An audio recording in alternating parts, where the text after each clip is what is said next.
चलो गैरहाजर में हवे अत्यारे कोण रह्યું? रियाज पछी हर्ष पछी परीना छे पछी कोण रह्યું? 9 એટલે 8 એટલે 4 રહ્યા ને પછી કોણ રહ્યું બાકી? मैत्री आई गई। चलो એટલે 10 9 કેટલા જણા 9 છે। ओके चलो कोई आवे तो મને કહી દો વચ્ચે બરાબર। ચલો હું વેટિંગ રૂમ બંધ કરી દઉં એટલે તમે આવી જઈ શકો બરાબર। ચલો હવે ગઈકાલની ચર્ચા આપણે આગળ વધારીએ। આ સમાન વિદ્યુત ક્ષેત્ર કહેવાય બરાબર। આ જે વિદ્યુત ક્ષેત્ર થયું આ રીતનું વિદ્યુત ક્ષેત્ર રેખાઓ આ રીતની આપેલી હોય તો આ જે થયું એને શું કહેશું? असमान विद्युत क्षेत्र। वी क्षेत्र એટલે કે વિદ્યુત ક્ષેત્ર હું કહું છું। વી નો મતલબ થયો વિદ્યુત ક્ષેત્ર બરાબર। ચલો એની અંદર આપણે ડાયપોલ મૂકવો છો તો ડાયપોલ માટે એક બીજો કલર લેવો બરાબર અને સમજીએ આપણે ડાયપોલ બરાબર। આ ડાયપોલ આપણે આ રીતે મૂકીએ असमान विद्युत क्षेत्र ની અંદર આ ડાયપોલ મૂકીએ તો આ છેડો તમારો પોઝિટિવ હશે યાદ કરી લેજો કે પ્લસ માંથી અને આ છેડો તમારો નેગેટિવ હોય તો સ્વાભાવિક વસ્તુ છે કે આ બાજુનો જે વિદ્યુત ભાર હશે એ હંમેશા પ્લસ રહેશે અને આ બાજુ જે વિદ્યુત ભાર હોય એ હંમેશા માઈનસ રહે। આની પર બળ લાગશે આ તરફ બળ લાગશે કેટલું બળ લાગશે તો QE બળ લાગશે। આ બાજુ કેટલું બળ લાગશે તો માઈનસ QE બળ લાગશે। ક્લિયર આટલી વસ્તુ? આ એંગલ તમે થીટા લઈ શકો ક્લિયર। હવે એની ડાયપોલની ડાયરેક્શન કઈ તરફ જશે તો એની ડાયપોલની ડાયરેક્શન આ તરફ જશે। આ P ની દિશા આ તમારી E ની દિશા તો આ બંને વચ્ચેનો એંગલ અહીં થીટા છે તો આ પણ થીટા થયો સમાંતર રેખાથી છેદિકાથી બનતા ખૂણા સમાન। તો આના પરથી આપણે ટોર્કનું સૂત્ર લાવ્યા હતા કે ટોર્ક બરાબર શું આવશે? P ક્રોસ હા બોલ હેલો પરીને આવી ગઈ તું હેલો हाँ चलो कई नहीं हूँ ये कर दूँ बराबर। चलो परीना આવી ગઈ છે બરાબર। પરીનાનું નામ કાઢી નાખજો ઓકે। चलो हर्ष અને રિયા રહ્યા બે જણ બરાબર। ચલો હવે અહીંયા આગળ જો ટોર્ક બરાબર P ક્રોસ E તો P ક્રોસ E નો મતલબ શું? તો P તરફ તમારે આંગળીઓ મૂકવાની પછી એને વાળવાની કઈ છે E તરફ તો P થી E તરફ એટલે અંદરની તરફ ગયું પૃષ્ઠની અંદરની તરફ થાય બરાબર। એ જ રીતે મેં તમને દિશા બદલી હતી યાદ કરી લો। હવે જો તમારી દિશા વિદ્યુત ક્ષેત્રની આ તરફની હોય આ રીતે વિદ્યુત ક્ષેત્ર હોય ચલો અને હું આની અંદર એક ડાયપોલ મૂકું છું આ ડાયપોલ મેં મૂકી આ રીતે બરાબર। તો આ છેડો તમારો પોઝિટિવ તો અહીંયા આગળ તમારો નેગેટિવ વિદ્યુતભાર રહેશે અહીંયા આગળ તમારો પોઝિટિવ વિદ્યુતભાર અને ડાયપોલની ડાયરેક્શન આ દિશામાં જવાની આ ડાયરેક્શન તમારી P ની થશે આ દિશા અને આ E ની દિશા અને વચ્ચેનો એંગલ થીટા તો P ક્રોસ E તો P ક્રોસ E કરશો તો શું થશે? અંગૂઠો બહારની તરફ જે અત્યારે તમે ચોપડીમાં એક્ઝામ્પલ આપ્યું છે ટોર્કની દિશા પૃષ્ઠને લંબ બહારની તરફ એવો શબ્દ વાપર્યો છે તો એ સમજ પડી? ટોર્કની દિશા ગઈકાલે મેં ચલાવી હતી એનો અંદાજ આવી ગયો તમને? હેલો P ક્રોસ E પહેલો જે હોય એની પર આંગળીઓ રાખવાની અને પછી એને ફેરવવાનો E તરફ એટલે અંગૂઠો જે દિશામાં આવે એ ટોર્કની દિશા કહેવાય। આની માટે દિશા પૃષ્ઠની બહારની તરફ આની માટે દિશા પૃષ્ઠની અંદરની તરફ। કોઈ આઉટ આમાં? पर ओके चलो वेरी गुड।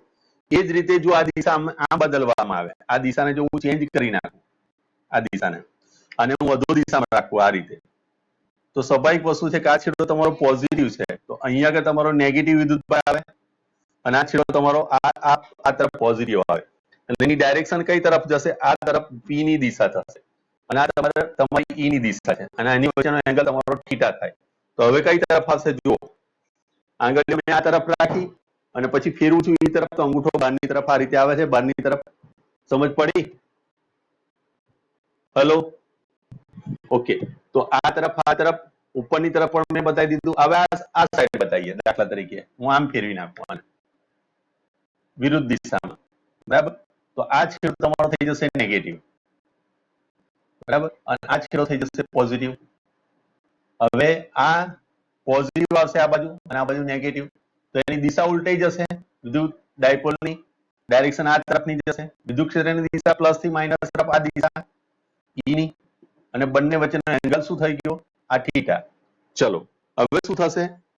અહીંયા આગળથી તમે P થી E તરફ જવાનું ને અહીંયા આગળથી, તો આ ડાયરેક્શન તમારી ઉભા રહો, એક મિનિટ, આ માઇનસ થયો, આ પ્લસ થયો. ઓકે, ચલો તો હું શું કરીશ? P થી E તરફ, એટલે P થી આમ જઈશ, કઈ તરફ જશે? અંદરની તરફ જશે. સમજ પડ્યા? હેલો, P થી E તરફ એટલે અંગૂઠો અંદરની તરફ. ઓકે, ચલો P ક્રોસ E, બરાબર, આથી આમ તરફ જઈશું એટલે P ક્રોસ E અંદરની તરફ જશે, આ P ક્રોસ E બહારની તરફ આવશે. બરાબર, ઓકે. તો બધી ડાયરેક્શન મેં તમને બતાવી દીધી. હવે સપોઝ માની લો કે વિદ્યુત ક્ષેત્ર જો સમાન દિશામાં છે અને ડાયપોલ પણ સમાન દિશામાં હોય, દાખલા તરીકે હું તમને એમ કહું કે અહીંયા આગળ એક Q માઇનસ છે, એક Q પ્લસ છે, બરાબર, તો એની ડાયપોલની દિશા આ તરફ હશે અને વિદ્યુત ક્ષેત્રની દિશા પણ એ તરફ આવવાની, પ્લસ થી માઇનસ તરફ, અને ડાયપોલની દિશા તમારી પ્લસ થી માઇનસ તરફ. આ રીતે થઈ. પણ માની લો કે વિદ્યુત ક્ષેત્રની દિશા પણ આ દિશામાં હોય, આ ડાયપોલની દિશા અને આ વિદ્યુત ક્ષેત્રની દિશા, તો એ વખતે અહીંયા આગળ તમારી જે પરિણામી બળ હશે એ આ દિશામાં જશે. કઈ તરફ? કઈ તરફ? જે દિશામાં બળ લાગતું હશે, જે દિશામાં વિદ્યુત ક્ષેત્ર લાગતું હશે એ દિશામાં જશે. સમજ પડી? આકૃતિ તમને આપેલી છે, જો નીચેના ભાગની અંદર તમને આપેલી છે આકૃતિ. જો એના પછીના પોર્શનમાં તમને આપેલું છે. જો જ્યારે અહીંયા આગળ P અને E બંને એક જ દિશામાં હોય, તો આની તરફ બળ લાગતું હશે એ આ દિશામાં હશે, QE પ્લસ, અને અહીંયા આગળ જે લાગતું હશે એ Q માઇનસ E આ દિશામાં લાગતું હશે. પરિણામી બળ કઈ દિશામાં લાગશે? જે દિશામાં વધતું ક્ષેત્ર છે, વધતા ક્ષેત્રની તરફ અહીંયા આગળ બળ લાગશે. અહીં તમને નીચે એક લાઈન આપી છે, કુલ બળની દિશા, કુલ બળની દિશા. તો કુલ બળની દિશા આ તરફ જવાની, કારણ કે E પણ દિશામાં છે, QE આ દિશામાં છે, માઇનસ QE આ દિશામાં છે, તો વધારે બળ આ તરફ થયું. બરાબર, અને હવે પછી વધતા ક્ષેત્રની દિશા, તો વધતા ક્ષેત્રની દિશા પણ કઈ તરફ થશે? તો જે દિશામાં બળ લાગે છે એ દિશામાં આવશે. પહેલી આકૃતિ સમજ પડી? આ હેલો, કે જ્યારે અહીંયા આગળ P એટલે કે વિદ્યુત ડાયપોલ અને વિદ્યુત ક્ષેત્રની દિશા, ક્ષેત્ર, વિદ્યુત ક્ષેત્ર ડાયપોલને સમાંતર હોય, વિદ્યુત ક્ષેત્ર જ્યારે કોણ આવ્યું? ચલો, વિદ્યુત ક્ષેત્ર જ્યારે વિદ્યુત ડાયપોલને સમાંતર, આ સમાંતર થયા બંને જણા. અહીં તમે જોઈ શકો છો કે ડાયપોલની દિશા અને E દિશા બંને સમાંતર હોય તો કુલ બળની દિશા પણ એ દિશા તરફ આવશે અને વધતા ક્ષેત્રની દિશા પણ એ તરફ આવે. સમજ પડી? પણ સપોઝ માની લો કે હવે આ ડાયરેક્શન તમારી ઉલટાઈ ગઈ, તમે આમ રીતે ઉલટાયું, તો P ની દિશા તરફ છે, E ની દિશા તરફ છે, તો હવે તમારી દિશા જે આવશે વધતા ક્ષેત્રની દિશા નહીં આવે પણ ઘટતા ક્ષેત્રની દિશામાં આવશે. ઘટતા ક્ષેત્રની દિશા એટલે કે આ તરફની દિશા બનશે. જો અને નીચે તમને આપેલું છે કે કુલ બળની દિશા અને વધતા ક્ષેત્રની દિશા આ તરફ, આ તમારી વધતા ક્ષેત્રની દિશા થઈ, આ તમારી ઘટતા ક્ષેત્રની દિશા થઈ, તો ઘટતા ક્ષેત્રની દિશામાં હશે કારણ કે બળ વિદ્યુત ક્ષેત્ર આ તરફ લાગે છે, ઘટતા તરફ લાગે છે. ખ્યાલ આવ્યો? હેલો, કુલ બળની દિશા પણ આ દિશામાં હશે. કુલ બળની દિશા આ તરફ, આ ઘટતા અને આ વધતા ક્ષેત્રની દિશા, આ વધતા ક્ષેત્રની દિશા પણ એકચ્યુઅલીમાં લાગશે કઈ તરફ? ઘટતા ક્ષેત્રની દિશા તરફ લાગશે. ખ્યાલ આવ્યો? જ્યારે પ્રતિ સમાંતર હોય ત્યારે. હેલો, આ બે વસ્તુ ખ્યાલ પડ્યો? સમાંતર પ્રતિ સમાંતરમાં. ઓકે, હવે સપોઝ માની લો કે આ બધાનો આધાર આમ જોવા જઈએ તો ઇનડાયરેક્ટલી શું કહેવા માંગે છે કે અહીંયા આગળ જે બળ લાગે છે એ બળનો આધાર એ નમન પર રહેલો છે. અહીંયા આગળ P અને E વચ્ચેનો જે ખૂણો છે, વચ્ચેનો ખૂણો, એને આપણે કહીએ છીએ નમન. નમન એટલે ઓરિએન્ટેશન, બરાબર, થીટા પર રહેલો છે. થીટા બદલાશે એમ એની વેલ્યુ બદલાશે. બરાબર, ક્લિયર આટલી વસ્તુ? ચલો હવે સપોઝ માની લો કે અસમાન વિદ્યુત ક્ષેત્ર હોત તો શું થતું? તો એની માટે થોડીક આપણે ચર્ચા કરીએ અને આ પ્રેક્ટિકલ આપણે કરેલો છે ક્લાસની અંદર પણ, એટલે તમે જોજો. દાખલા તરીકે હું તમને એમ કહું કે આ રીતે આ x અક્ષ છે અને આ y અક્ષ છે, બરાબર. અહીંયા આગળ મેં એક ડાયપોલ મૂકી, તો અને આ દિશાની અંદર આ દિશામાં અસમાન વિદ્યુત ક્ષેત્ર છે, અસમાન વિદ્યુત ક્ષેત્ર, બરાબર. તો અસમાન વિદ્યુત ક્ષેત્ર એટલે અહીંયા આગળથી ઉદ્ભવે છે એટલે આ સાઈડ પ્લસ થઈ તો અહીંયા આગળ તમારો વિદ્યુત ભાર માઇનસ આવશે, અહીંયા આગળ વિદ્યુત ભાર તમારો પ્લસ આવશે. તો આ ડાયરેક્શન તમારી થશે ડાયપોલની ડાયરેક્શન આ દિશામાં, બરાબર. ક્લિયર? સપોઝ માની લો કે એંગલ થીટા અહીં આગળ બને છે, આ ડાયરેક્શન ડાયપોલની થઈ, બરાબર. આટલેથી આટલું અંતર તમારું 2a થયું. આ ક્યુ વિદ્યુત ભાર, અહીંયા આગળ ક્યુ વિદ્યુત ભાર. તો આની પર લાગતું બળ એટલે QE આ તરફ લાગશે અને આ તરફ લાગતું અહીંયા આગળ લાગતું બળ કેટલું થશે? તો QE પ્લસ અહીંથી આટલું અંતર જે થશે એ થશે 2a cos થીટા, બરાબર. QE plus 2a cos theta into Q અને into DE by DX. Suppose માની લો કે અહીંયા આગળ આ જે વિદ્યુત ક્ષેત્ર છે એ DE બાય DX મુજબ આગળ બદલાય છે. તો આ રીતનું થાય. તો આના પરથી તમે અહીંયા આગળ કહી શકો કે QE પ્લસ Q અહીં 2AQ cos theta DE by DX થશે.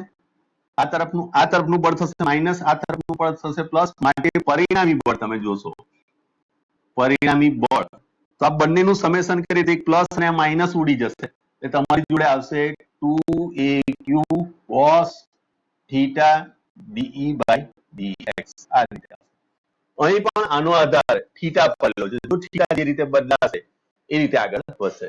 હવે અહીંયા આગળ જોઈ લો કે જો થીટા 0 થઈ જાય, જ્યારે થીટા 0 થશે તો ટોર્ક શૂન્ય થશે. જ્યારે ટોર્ક બીજી બરાબર લખી છે આપણે E sin થીટા.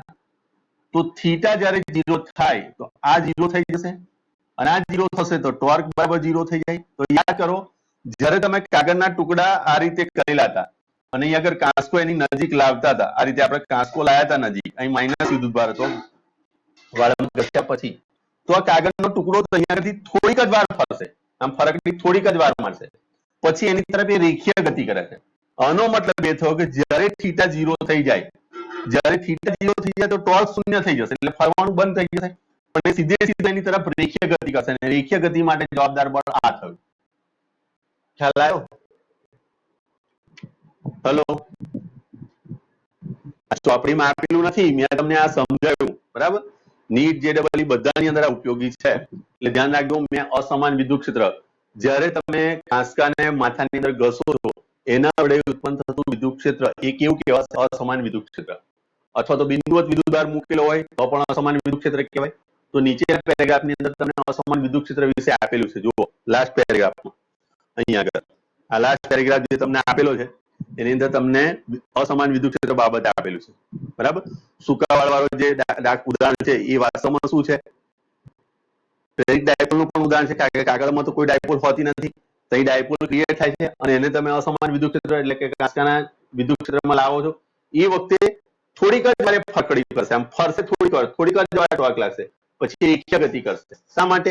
કારણ કે જ્યારે એ ફરતું હશે વખતે થીટા જે વખતે 0 બની જાય તે વખતે ટોર્ક શૂન્ય થઈ જાય, પણ આ બળની અસરને હેઠળ એ રેખીય ગતિ કરશે. આટલી વસ્તુ ક્લિયર થાય? કોઈ કન્ફ્યુઝન આમાં? હેલો, કોઈ ડાઉટ? તમે કાગળનું ઉદાહરણ ફરીવાર આજે છે ને, આજે ઘરે બધા પુરાવા કરજો અને પછી એને ફેરવવાનો પ્રયત્ન કરજો. એ ફરશે, થોડીક જ વાર ફરશે, પણ કેટલીક વાર ફરશે? જ્યાં સુધી એનો થીટા 0 નહીં થાય ત્યાં સુધી જ ફરશે, પછી રેખીય ગતિ કરે. તો તમે લખી શકો છો કે અસમાન વિદ્યુત ક્ષેત્રમાં અસમાન હા પ્રેઝન્ટ છે ને તું? ઓકે ચાલો એક જ મિનિટ. તો ખાલી હવે રહ્યું કોણ? 11 એટલે 10 થયા, તો બીજું એક કોણ ગેરહાજર છે યાર? પ્રિયાંશી, પરિણા, માનસી, માનવ, રિયાજ, હિરલ, હર્ષ, બીજું કોણ રહ્યું? ડિમ્પલ આવી ગઈ છે, તો 10 જણા થયા. સરોજ, ઓકે ઓકે, હા હા બરોબર. ચલો રિયાજ કેન્સલ અને સરોજીની.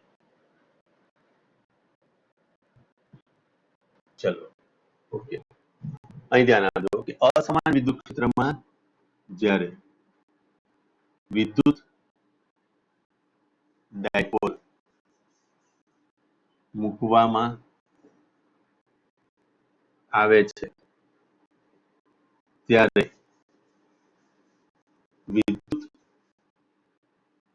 ડાયપોલ પર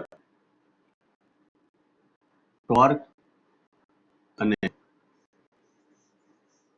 રેખીય બળ બંને લાગે, પણ જ્યારે થીટા 0 થાય ત્યારે torque is equal two PE sine theta મુજબ ટોર્ક 0 થાય, બરાબર.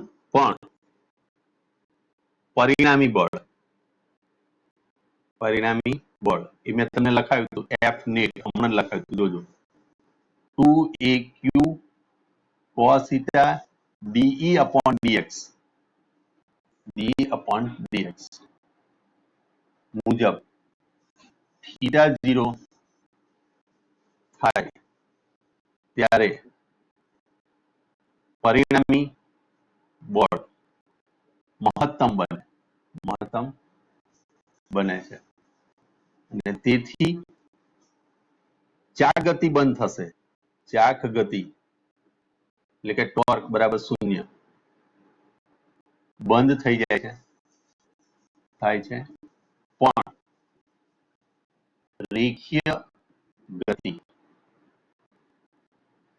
ચાલુ રહે છે. મોસ્ટ આઈએમપી લાઈન, લાખ રૂપિયાની લાઈન. આ શબ્દ કોઈ જગ્યાએ ચોપડીમાં નથી. અમે તમને સમજાયું, આકૃતિ દોરીને પણ સમજાયું, પરિણામી બળ પણ લાઈન સમજાયું, છતાં પણ કોઈને જો સમજ ના પડી હોય તો મને પૂછી શકાય છે, બરાબર. આ બધી વસ્તુ આપણા માઇન્ડમાં લઈને ચાલજો. આ પરીક્ષામાં આ વસ્તુ સૂત્ર નહીં હોય, પણ તમને એટલો તો ખ્યાલ આવવો જોઈએ કે એ પરિણામી એ ચાક ગતિ કરતો, આમ ચાક ગતિ થતી હોય, ચાક ગતિ આમ જાય ને એક સમય એવો સીધો ક્ષેત્રને સમાંતર એટલે ધેટ મીન્સ કે થીટા 0 એટલે ટોર્ક 0 થઈ ગયું. પછી ટોર્ક નહીં લાગે, પછી સીધી ગતિ કરશે, બરાબર. એટલે આમ ગતિ કરતો આવે, આમ ગતિ કરતો આ રીતે આવી ગયો એટલે બસ ટોર્ક 0 થઈ ગયું, પછી સીધી ગતિ કરે, બરાબર. તો પહેલા પેલું એ ચાક ગતિ કરશે, પણ કયા સંજોગો સુધી ચાક ગતિ કરશે? જ્યાં સુધી એનું ટોર્ક 0 નહીં થાય ત્યાં સુધી જે ચાક ગતિ કરશે. પછી કઈ ગતિ કરશે? તો રેખીય ગતિ કરશે.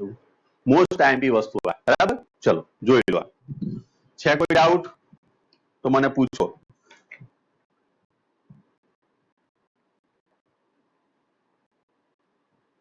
પરિણામ, માનસી, રિયાજ, માનવ, હર્ષ અને સરોજી સિવાયના બાકીના બધાને પૂછું છું. કમ્પ્લીટ માઇન્ડમાં કોન્સેપ્ટ ક્લિયર થઈ ગયો? ઓકે, ચલો, વેરી ગુડ. આ બધી વસ્તુ યાદ રાખજો, બરાબર. આ વિડીયોને 2 થી 3 વાર જોજો અને આ વસ્તુ વિચારજો કે આ વસ્તુ શું કહેવા માંગે છે. અસમાન વિદ્યુત ક્ષેત્રમાં જ આવે, આ ધ્યાન રાખજો. આ અસમાન વિદ્યુત ક્ષેત્રની જ વાત કરી છે. સમાન વિદ્યુત ક્ષેત્રની અંદર પણ 2 કન્ડિશનો મેં બતાવી દીધી. સમાંતર હોય ત્યારે શું થાય, પ્રતિ સમાંતર હોય ત્યારે શું થાય, અને સમાન વિદ્યુત ક્ષેત્રની અંદર થીટા બદલાતા એ પણ મૂલ્ય બદલાય. માટે ટોટલ ડિપેન્ડ નમન અથવા તો થીટા પર છે. અહીં મેં થીટા લખ્યો છે, એ જ રીતે આઈધર તમે સમાનમાં હોય કે અસમાનમાં હોય, થીટા પર બધું ડિપેન્ડ છે. એ નમન પર આધારિત છે. કોઈ વાર તમને પ્રશ્ન પૂછે કે ભાઈ વિદ્યુત ક્ષેત્ર સમાન હોય કે અસમાન હોય, ખાલી જગ્યા પર આધારિત થયો તો થીટા પર આધારિત અથવા તો નમન પર આધારિત, બરાબર. ઓકે, ચલો હવે પછીનો જે ટોપિક જે છે એ સૌથી સારો ટોપિક છે, સતત વિદ્યુતભાર વિતરણ. હવે એકચ્યુઅલીમાં સતત વિદ્યુતભાર વિતરણ એટલે બંને વિદ્યુતભાર વચ્ચે સહેજ પણ ગેપ ના હોય. આ વ્યવહારિક જીવનમાં તમને અસતત વિદ્યુતભાર થોડા ઘણા તો જોવા મળે છે, પણ આપણે અહીંયા આગળ સતત વિદ્યુતભાર લઈને ચાલીશું આપણે, બરાબર. જે સૂક્ષ્મ વિદ્યુતભારો હોય, બરાબર, અને એમની વચ્ચે જગ્યા હોય તો એને અસતત કહેવાય, પણ આપણે અહીંયા આગળ સતત વિદ્યુતભાર વિતરણ ધ્યાનમાં લેવાનું છે, બરાબર. ચલો, સતત વિદ્યુતભાર વિતરણ. સતત વિદ્યુતભાર વિતરણ માટે રેખીય ઘનતા, પૃષ્ઠ ઘનતા અને કદ ઘનતા સમજાવો. આ પણ 3 ગુણનો સવાલ થાય આખો, બરાબર. ચલો, તો સતત વિતરણ વિદ્યુતભારનું સતત વિતરણ, બરાબર. એના અર્થની અંદર આપણી જોડે 3 પ્રકારની ઘનતા આવે છે. પહેલી ઘનતા જે છે એને આપણે કહીએ છીએ રેખીય ઘનતા. રેખીય ઘનતા, જેને આપણે લેમ્ડા વડે દર્શાવીએ છીએ, અને આની વ્યાખ્યા આવી છે એકમ લંબાઈ દીઠ વિદ્યુત ભારને રેખીય ઘનતા લેમ્બડા કહે છે અને lambda is equal to Q by L. L એટલે લંબાઈ. આનો એકમ થશે કુલમ પર મીટર. પારિમાણિક સૂત્ર થશે m0l1a1t1 થઈ જશે, બરાબર. અને ડાયરેક્શન દાખલા તરીકે હું અહીં તમને બતાવું તો આ માની લો કે કોઈ વાહકતા છે એની પર પ્લસ વિદ્યુતભાર વિતરણ આ રીતે થયેલું છે, બરાબર. એક નાનો આપણે ખંડ વિચાર્યો. આ ખંડને આપણે એનાથી કોઈક અંતર r ડેશ અંતરે કોઈક p બિંદુ છે, બરાબર. અને અહીં આગળ એનું ઉગમ બિંદુનું અંતર r છે. ક્લિયર? આ રીતનું અહીં આગળ તમારી જોડે સ્થાન સદિશ આપેલો છે, બરાબર. ચલો, આ રીતની પરિસ્થિતિ છે. એ જગ્યાએ તમે લેમ્બડા અહીં આગળ આને લેમ્બડા વિદ્યુતભાર ઘનતા, આનો ઉપયોગ આપણે આ રીતે કરીએ છીએ. એકમ લંબાઈ દીઠ વિદ્યુતભારને રેખીય ઘનતા કહેવાય, બરાબર. એનું સૂત્ર થશે લેમ્બડા બરાબર ક્યુ બાય એલ કુલમ પર મીટર અને એનું પારિમાણિક સૂત્ર. ખ્યાલ આવ્યો? હેલો,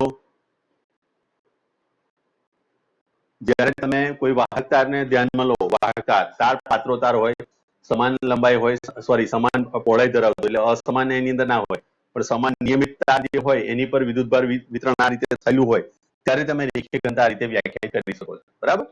એના પછી બીજી જે છે એને કહેવાય છે પૃષ્ઠ ઘનતા, બરાબર. બીજા નંબરમાં આવે છે એની પૃષ્ઠ ઘનતા. પૃષ્ઠ ઘનતા જેને આપણે સિગ્મા વડે દર્શાવીએ, બરાબર.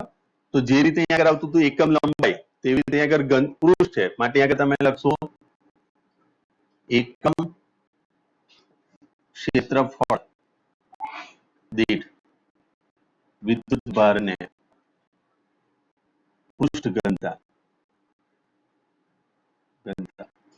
સિગ્મા કહે છે. નોર્મલમાં આપણે જે ભણવાના છે એની અંદર સતત વિતરણ પણ આવે, અસતત વિતરણ પણ આવે, સૂક્ષ્મ સ્વરૂપે પણ જોઈશું અને સ્થૂળ સ્વરૂપે પણ જોઈશું. એટલે અહીંયા આગળ એનું આપણે સરેરાશ મૂલ્ય લઈએ છીએ. આ કયું મૂલ્ય લઈએ છીએ? સરેરાશ. આ સરેરાશ તરીકે જ આને ધ્યાનમાં લઈએ છીએ, બરાબર. તો સિગ્મા બરાબર તમારી જોડે થશે ક્યુ અપોન એરિયા, બરાબર. તો ક્યુ એટલે કુલમ પર મીટર સ્ક્વેર. તો આગળ તમારી જોડે એનું પારિમાણિક સૂત્ર થશે m0l2t1a1. પારિમાણિક સૂત્ર થઈ ગયું. ક્લિયર આટલી વસ્તુ? ચલો, હવે એનું રિપ્રેઝન્ટેશન કરવું હોય તો તમે અહીંયા આગળ કોઈ વિદ્યુતભાર પૃષ્ઠ લઈ લો. અહીંયા આગળ આ પૃષ્ઠ છે, બરાબર. એને નાના નાના ખંડ વિચારી લો. આ નાના નાના ખંડ છે, બરાબર. અને એની અંદરથી એક નાનો ખંડ આપણે વિચારી લીધો, બરાબર. ત્યાંથી એનો સ્થાન સદિશ આપણે r ડેશ p બિંદુ પર શોધવું છે. આ ઉગમ બિંદુ પરથી એનો સ્થાન સદિશ r છે. તો આની અંદર જે સમાયેલો વિદ્યુતભાર જે છે એ પૃષ્ઠ ઘનતા આના વડે દર્શાવો છો. એકમ ક્ષેત્રફળ દીઠ આનું જે ક્ષેત્રફળ છે છેદમાં લઈ જાઓ અને એની પર જે વિદ્યુતભાર પથરાયેલો હોય આ બંનેનો ગુણોત્તર લો એટલે તમને રેખીય ઘનતા મળે. ખ્યાલ આવ્યો? Hello, okay. એ જ રીતે હવે ત્રીજું પદ જે છે એને આપણે કહીએ છીએ કદ ઘનતા. કદ ઘનતા એને રો વડે દર્શાવીએ છીએ, બરાબર. તો અહીંયા જો એકમ લંબાઈ આવ્યું, એકમ ક્ષેત્રફળ આવ્યું, તો અહીં શું છે? કદ છે. તો અહીંયા શું લખશો તમે? બોલો. એકમ કદ દીઠ વિદ્યુત ભારને કદ ઘનતા રો કહે છે, બરાબર. અને રો નું સૂત્ર શું થશે? રો બરાબર લખશો તમે ક્યુ અપોન કદ. કદ એટલે વોલ્યુમ. વોલ્યુમ આપણે કેપિટલ V લખીએ છીએ. તો અહીંયા આગળ આવશે કુલમ પર મીટર ક્યુબ. પારિમાણિક સૂત્ર શું થશે? m0l-3 l -2 આવશે. અહીંયા આગળ અહીં -2 થશે, અહીં -1 થશે, અહીં -1. ચલો, l-3 t1a1, બરાબર. ચલો, તો એ સંજોગની અંદર હવે તમારે અહીંયા આગળ કોઈ પૃષ્ઠ આપેલું હોય એનું આ કદ વિચારો, નાનો કદ ખંડ વિચારો, સૂક્ષ્મ કદ ખંડ, દાખલા તરીકે ડેલ્ટા V છે, અહીંયા આગળ એનો સ્થાન સદિશ r છે અને જે બિંદુ પર આપણે શોધવું છે r ડેશ આ p બિંદુ પરની વાત છે, બરાબર. તો આ જે કદ છે નાના નાના કદમાં આપણે વિભાજિત કરીએ છીએ. આ ઉગમ બિંદુ છે એમ વિચારો, બરાબર. તો આ ત્રણ ઘનતાઓ આવે છે. આ ત્રણ ઘનતાઓ તમને યાદ રહેવી જોઈએ. કઈ કઈ ઘનતા છે? રેખીય ઘનતા, પૃષ્ઠ ઘનતા અને કદ ઘનતા. આ સતત વિતરણને આપણે ધ્યાનમાં લઈને આ વસ્તુ ચલાવીએ છીએ, બરાબર.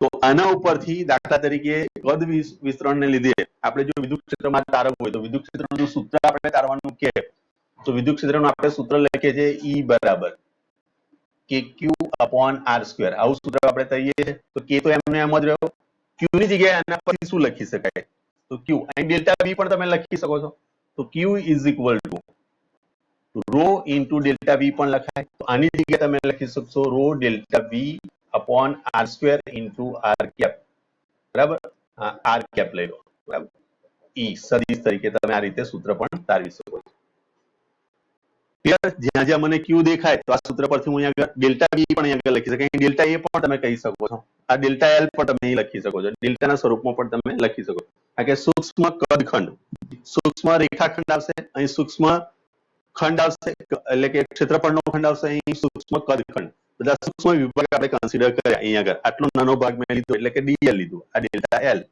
આ ભાગ લીધો એ ડેલ્ટા એ લીધો આ ભાગ લીધો એ ડેલ્ટા એ લીધો અને એના પરથી આપણે બનાવ્યું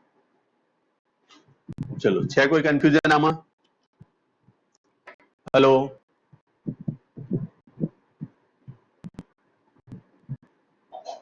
કોઈ ડાઉટ આમાં ઓકે આ ત્રણે ત્રણ ઘનતાઓ તમને મોડે રહેવી જોઈએ આ ત્રણે ત્રણ ઘનતાઓ જો તમને આવડતી હશે તો તમે આરામથી દાખલા સોલ્વ કરશો પહેલા પેલી આવશે રેખીય ઘનતા બીજા નંબરમાં પૃષ્ઠ ઘનતા અને ત્રીજા નંબરમાં કદ ઘનતા ચલો રેખીય ઘનતા એટલે શું થાય બોલો રેખીય ઘનતા એટલે શું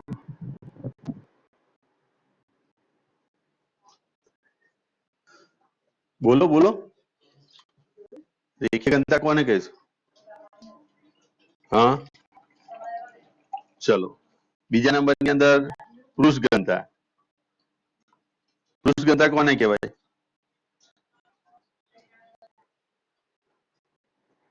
કોને કહીશું પૃષ્ઠ ઘનતા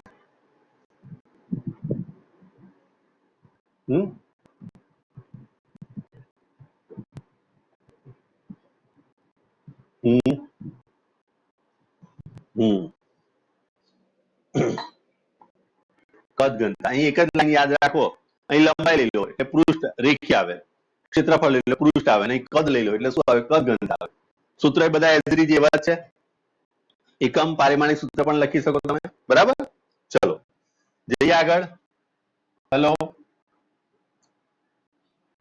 ઓકે આને યાદ રાખજો છેલ્લે કદાચ કોઈક વાર આમાં વિદ્યુત ક્ષેત્રનું સૂત્ર પૂછી શકે કદ ઘનતા માટે જે તમને છેલ્લે આપેલું છે એટલા માટે મેં આગળ લીધું બરાબર અને આમ તો જોઈએ તો અહીં સરેરાશ મૂલ્ય આપણે ધ્યાનમાં લઈએ છીએ અહીં લાસ્ટમાં તમને આપેલું હશે જો ડેલ્ટાના ફોર્મમાં તમને આપેલું છે અહીં આગળ છેલ્લે જે તમને સૂત્ર બનાવ્યું એ આવું કંઈક લખ્યું ડેલ્ટા ઈ બરાબર તો અહીં આગળ કે ની જગ્યાએ લખ્યું આપણે 1/4πε0 ક્યુ અપોન આર ડેશ સ્ક્વેર અને અહીં આગળ આર ડેશ નો કેપ આ ક્યુ ની જગ્યાએ તમને રો બરાબર આપણે આવું સૂત્ર ભણી ગયા ક્યુ અપોન ડેલ્ટા બી ક્યુ બરાબર શું લખાય રો ડેલ્ટા બી થાય તો આ વેલ્યુ એને અહીં પુટ કરી અહીંયા આગળ કીધું 1/4πε0 rho delta B R dash square R cap બરાબર આ ડેલ્ટા ઈ આવ્યું પણ ડેલ્ટા ઈ કોની માટે આવ્યું દાખલા તરીકે આ કદ આ રીતે આપેલું છે અને મેં નાના નાના ખંડ વિચાર્યા એક નાનો ખંડ વિચાર્યો જેનું ડેલ્ટા રો વી સોરી ડેલ્ટા વી આટલું સૂક્ષ્મ કદ ખંડ છે આવા સૂક્ષ્મ ખંડ બધા જ હોય આ બધા ખંડના આપણે સમેશન કરીએ તો આપણે અહીંયા આગળ ઈ બરાબર લખી શકીએ 1/4πε0 સિગ્મા ઓલ બધા ડેલ્ટા બી માટે બરાબર rho delta B upon R dash square R dash cap આ રીતનું સૂત્ર બને છેલ્લે તમને આપેલું છે જો બરાબર ચલો છે કોઈ કન્ફ્યુઝન આમાં કદાચ આવું તમને કોઈક વાર એક માર્કમાં ખાલી જગ્યા પૂછી શકે અથવા તો કે તમે ઘનતા પરથી આ સૂત્ર તારવો તો આ સૂત્ર તારવીને બતાવો જઈએ આગળ ચલો છે કોઈ ડાઉટ આમાં એની છેલ્લી લાઈન જુઓ આ છેલ્લી લાઈન ની અંદર તમને આપેલું હશે કે આ ગાઉસનો નિયમ સોરી આ વિદ્યુત ક્ષેત્ર સંપાદનનો સિદ્ધાંત અને કુલમ્બના નિયમને આધીન ચાલે છે જો કે નોંધો કે રો રોડ આર ડેશ કે આર ડેશ કે એ બધા બિંદુએ લઈએ તો બદલાઈ શકે છે તદ્દન ગાણિતિક રીતે આપણે ડેલ્ટા વી ટેન્ડ્સ ટુ 0 લક્ષ લઈને સરવાળાને સંકલન તરીકે લેવું જોઈએ પરંતુ સરળતા ખાતર આપણે જે અહીં ચર્ચા છોડી દઈએ છીએ આ બધી ચર્ચા આગળ કરતા નથી આપણે આ સિગ્માને આપણે ઇન્ટિગ્રેશનમાં કન્વર્ટ કરતા નથી બરાબર ચલો તો ટૂંકમાં કુલમ્બનો નિયમ અને સંપાતપણાનો સિદ્ધાંત વાપરીને અલગ અલગ અથવા સતત અથવા તો અસતત અલગ અલગ સતત સતત જેવા કોઈ પણ વિદ્યુતભાર વિતરણ માટે વિદ્યુત ક્ષેત્ર મેળવી શકાય છે. છેલ્લી લાસ્ટ લાઈનમાં તમને આપેલું જો લાસ્ટ લાઈન મેં અંડરલાઈન કરેલી છે, દેખાય તમને? ટૂંકમાં કરીને આપેલું છે ને? હા, તો અહીંયા આગળ અહીં સંકલન લેવાનો કોઈ મીનિંગ નથી. ડેલ્ટા વી ટેન્ડ્સ ટુ 0 કરીને આપણે ગણતરી અત્યારે અહીંયા આગળ ધ્યાનમાં લીધી નથી, એને આપણે છોડી દીધેલી ગણતરી છે, કારણ કે એ ગણતરીઓ થોડી હાર્ડ પડે અને પછી સિલેબસ આપણો થોડોક લાંબો થઈ જાય. બરાબર, એના અનુસંધાનમાં આપણે અહીંયા આગળ કન્સિડર કર્યું નથી. બરાબર, ક્લિયર? ચલો, હવે જે આપણે ટોપિક ચલાવવાના છે સૌથી અગત્યનો ટોપિક છે ને છે ગાઉસનો નિયમ. બરાબર, તો તમને પરીક્ષામાં પ્રશ્ન પૂછે કે ગાઉસનો નિયમ લખો અને સાબિત કરો અને સમજાવો. બરાબર, તેના અગત્યના મુદ્દાની ચર્ચા કરો. તો અહીંયા લખ્યું હોય કે ગાઉસનો નિયમ લખો અને સાબિત કરી તેના અગત્યના મુદ્દા જણાવો. બરાબર, આખો સવાલ જોવા જઈએ તો 4 માર્ક કરતા પણ વધી જશે આમ તો, પણ 4 માર્ક આપણે એપ્રોક્સિમેટલી લઈ લઈએ, કોઈ 4 માર્ક. ચલો, બરાબર, તો ગાઉસનો નિયમ લખીએ છીએ અને પછી એને સાબિત પણ કરીએ. બરાબર, ચલો, તો ગાઉસનો નિયમ સાબિત કરવા માટે આપણે એક વસ્તુ વિચારીએ કે દાખલા તરીકે કોઈ એક વિદ્યુતભાર આપણે ક્યુ વિદ્યુતભાર લઈએ છીએ અને એના ગોળામાંથી પસાર થતો ફ્લક્સની વિચાર કરીએ. દાખલા તરીકે આ ક્યુ વિદ્યુતભાર છે અને એક ગોળો છે. બરાબર, અને એની ત્રિજ્યા તમને આપેલી છે r, એના કેન્દ્ર પર ક્યુ વિદ્યુતભાર છે. બરાબર, અહીંયા એની ત્રિજ્યા તમને r આપેલી છે. તો આની અંદરથી નીકળતું ફ્લક્સ, બરાબર, આની ડાયરેક્શન એ ઈ ની ડાયરેક્શન થશે, ઈ, અને ડેલ્ટા એસ એ બંને આ ડાયરેક્શનમાં છે. ડેલ્ટા એસ એટલે આ ક્ષેત્રફળ છે, આ ક્ષેત્રફળ. બરાબર, ચલો, તો ગાઉસનો નિયમ પહેલા આપણે લખવો છે. તો ગાઉસનો નિયમ આપણને આવું કહે છે, ગાઉસનો નિયમ કોઈ પણ બંધ